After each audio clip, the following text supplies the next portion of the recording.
By the time they constructed it, there wasn't water. This water, it is still standing, that house. Kati ayina omusingi ku kazinga ku kali. Meaning nti amazzi gakavaringa akazinga eko kati strong. So with the time kasobola okugira kagenda water. So what you Nekamenyeka bamazzi g'amaanyi. So around here it's not deep. Where it is, it's not deep. Neno gye tuli wali deep. Just here kano kaali kazinga. Bawola bakali. Amazzi just gakavaringa bukavarings.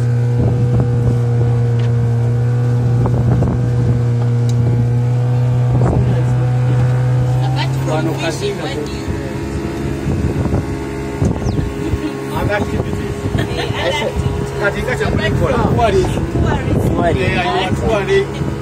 There's also agriculture done on site.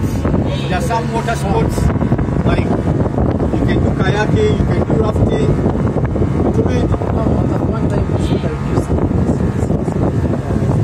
Yeah. But this time around, that's going to be only. Yeah, these past 2 years, I must take another once. This one was a soil down, a land. What on our Kazinga Kanopola? Papa Kungaola, you know, Paka one. Kanaka, if you've not been here before, Kari once. So Katisosi and you were one or two. Akapande Karago. Akapande Baka raising a Katsawi Bakateka. Amazi Wari Kukai, Amazi Gabas, Gakabaringa.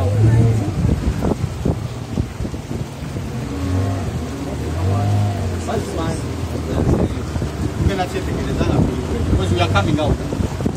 Tuko na kantu karinga ko kugenda. No, we should not come out. Ati ne so so ategereza shuwa. Wali walk up before.